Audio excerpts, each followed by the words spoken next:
Your hands are magical.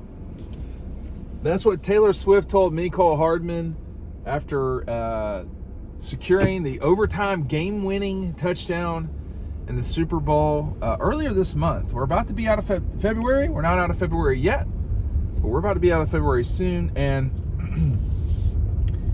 the story goes like this, and it was on the Pivot podcast. I guess it's a podcast. I don't really know if it's a podcast or if it's video or not. But Mecole was talking with the guys on there about how the first time he met Taylor Swift through Travis Kelce, obviously, he was at the time doing magic tricks, I guess with cards, although I don't know. So Mecole Hardman, by the way, is a very energetic, very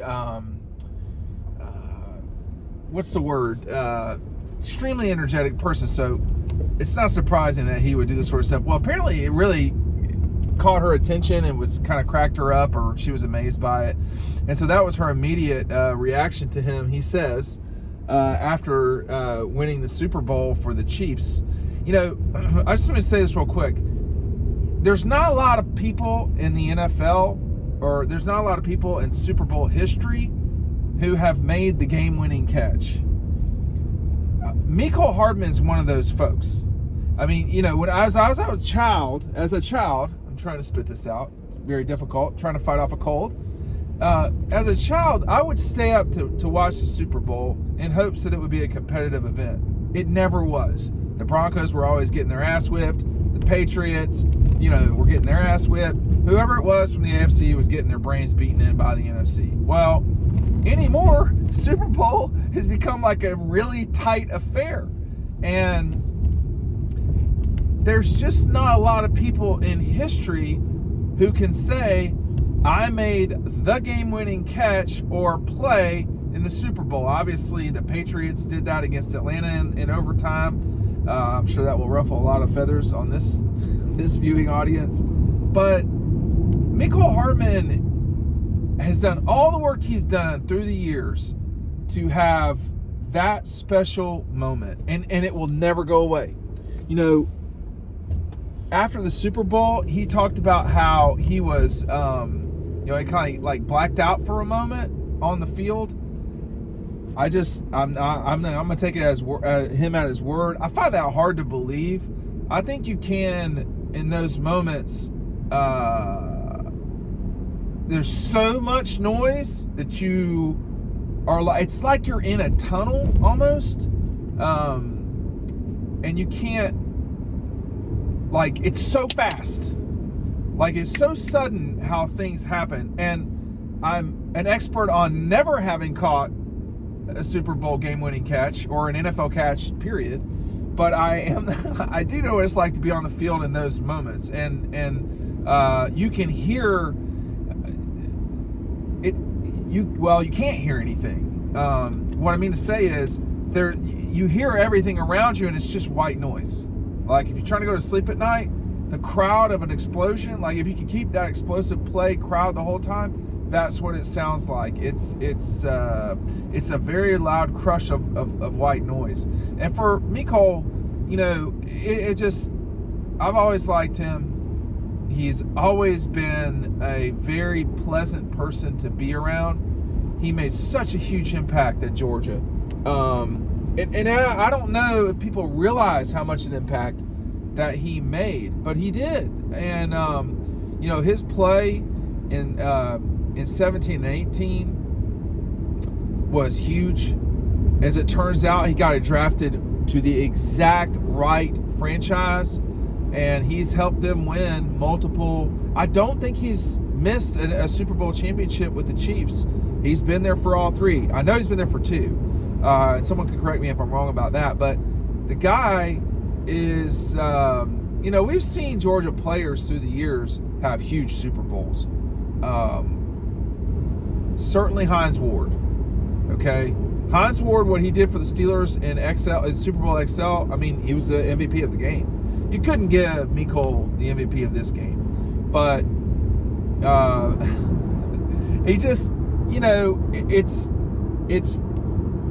it's just quite a journey for a guy from Elberton to, or the Elberton metropolitan area to to have that moment in the sun and to use his quote magical hands to make a play like that. I've talked about the game against Alabama and how I thought that huge catch that he made, I thought he was out of bounds, but he wasn't, and he made that play. But I don't know if this is the last of Mecole Hardman. He's not even, maybe he's 26, something like that. He's not very old, and so his time with them is probably not coming to an end, particularly with the way, this is a little bit of inside baseball, but particularly with the way the NFL's salary cap has shot up. It's up $30 million this year. So if the Chiefs want to keep some people that they maybe couldn't have been able to, they can now. And I just, he was such a good teammate at Georgia. He's so fun. All you got to do is look at some of the outfits. He wore a Top Gun outfit one time before a playoff game for the Chiefs.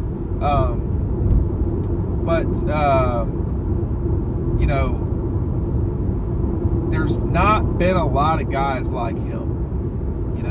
He was the only guy that scored a touchdown in that national championship game for Georgia. He might have been the only person that scored a touchdown in regulation. No, it can't be right, because Alabama had to score a touchdown in regulation, and obviously Devonta Smith with the catch from Tua to win the national championship. But he scored as many touchdowns as Alabama did. Alabama and Georgia, when they get together, seem to kick a lot of field goals.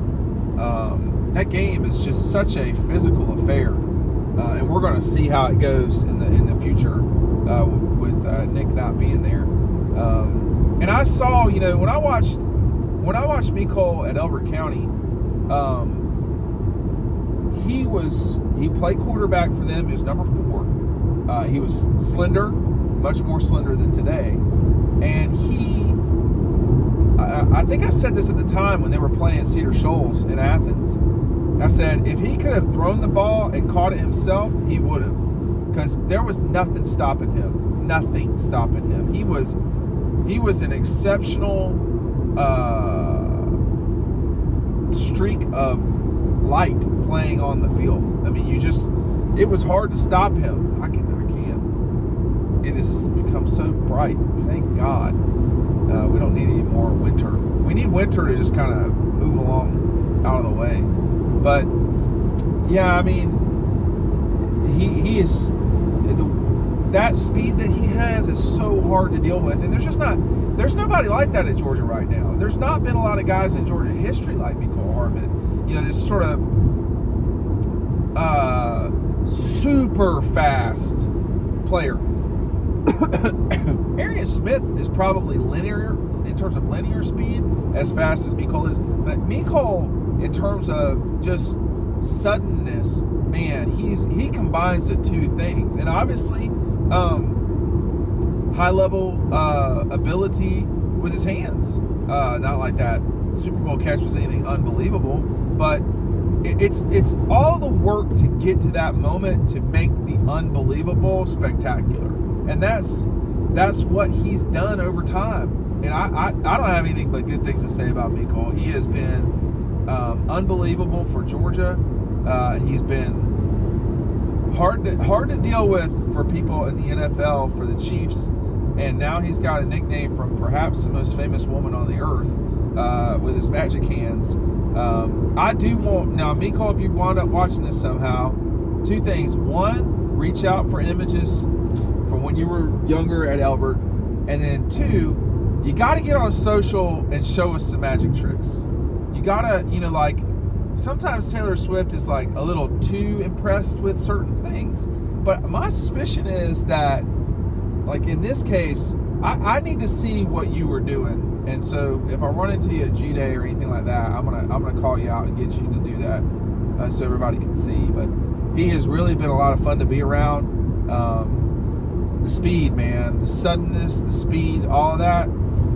Georgia really could use that right now. If there's a way to, Dylan Bell might approach that, but he just doesn't have the I don't think he has the breakaway speed the way that Mecole. If Mecole could just run away from people, That was the thing. Dylan Bell too, yeah, but not. It's not the same. There's something. There's an extra gear or something. Or maybe it's the magic hands. I don't know. Thanks for watching.